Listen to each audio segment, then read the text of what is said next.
What's up, anti-vaxxers? My name is V. Welcome to my new show, C Squared, or Contemporary Contentions, where I'm going to be talking about contemporary issues and sharing some facts with you that I found on the internet.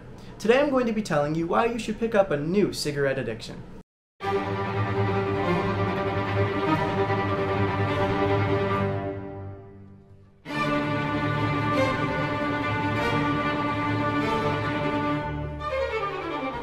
To be clear, I'm not actually endorsing any sort of alternative medicine in regards to the COVID vaccine. Please get your shots. I've got 7 of the Moderna myself due to the psychedelic effect that I get every time they give me one of those awesome vaccinations.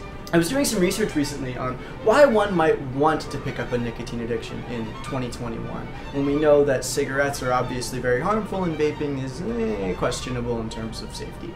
And what I found was kind of fucking crazy, actually, and really weird. From Discover magazine, Harold Kahn in 1966 found in a study on almost 300,000 US military veterans that cigarette smokers were 11 times as likely to have died of lung cancer. Obviously, but also found that the same sample group of smokers were 3 times less likely to develop Parkinson's. So 11 times more likely to develop lung cancer, okay, makes sense. 3 times less likely to develop Parkinson's. Coincidence? Everyone at the time thought so. But recent research suggests that they were wildly incorrect. Neuroscientist Marika Quick, program director of the Neurodegenerative Disease Program at SRI International, a nonprofit research group based in California's Silicon Valley, has published dozens of studies revealing the beneficial actions of nicotine within the mammalian brain. One of the reasons nicotine is addictive is because it increases levels of dopamine, a neurotransmitter essential for boosting attention, reward-seeking behaviors, and risk of addiction, from gambling to drugs. But dopamine also helps regulate the body's movement, and one researcher found that by administering even a small amount of nicotine, dopamine is released in the brain's striatum, and uncontrolled motion is halted. Marika Quick followed the evidence, and decided to do a very deliberate experiment wherein she treated Parkinson's disease in squirrel monkeys by administering nicotine.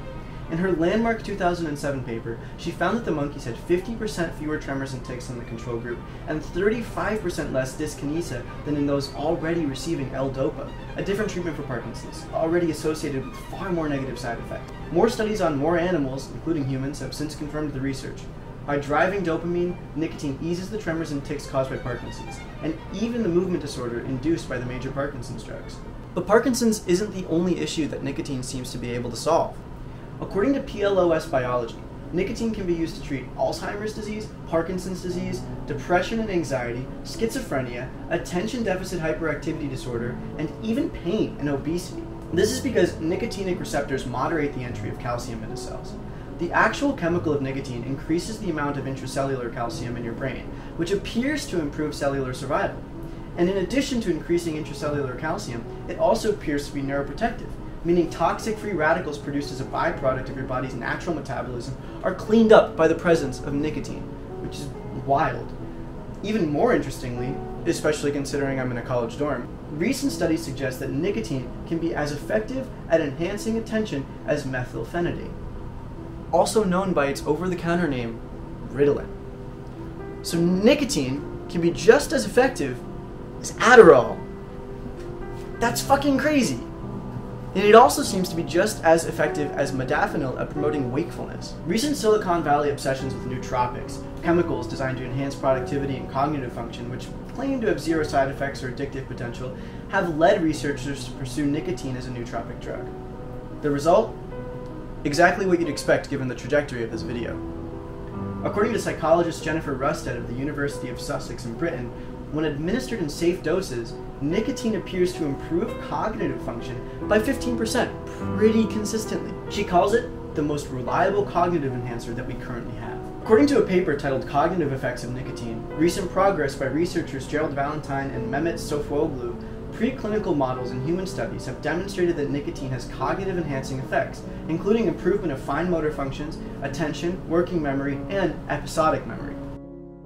Nicotine also allows one to shut out external stimuli, which makes sense because the brain's attention is being captured by the nicotine itself, which seems to make it a viable treatment for schizophrenia. So not only Parkinson's, not only attention, not only does it work for dopamine and maybe it's also like Ritalin, but it can also fucking treat schizophrenia? Lastly and most recently, there's a clinical trial underway, not yet completed, but estimated to finish data collection in December of 2021 and the study's conclusion in June of 2022, to examine the evident connection between smokers and COVID-19 hospitalizations. To quote the study's recruitment page, daily active smokers are infrequent among outpatients or hospitalized patients with COVID-19. Several arguments suggest that nicotine is responsible for this protective effect via the nicotinic acetylcholine receptor, NACHR. Nicotine may inhibit the penetration and spread of the virus and have a prophylactic effect in COVID-19 infection. So we don't know yet because the study is currently underway, but it seems like nicotine might be able to prevent the COVID-19 virus from being spread. So, should you pick up a Puff Bar instead of your Ritalin or modafinil prescription? Probably not, all things considered, but it's fascinating to see how social stigma can alter the course of medicinal progress. Anyways, thanks for checking out the inaugural episode of Contemporary Contentions, or C Squared. I'm not really sure how to end this. I hope you've learned something. Should I like give you a hug? A goodbye kiss? More episodes every week. Like maybe.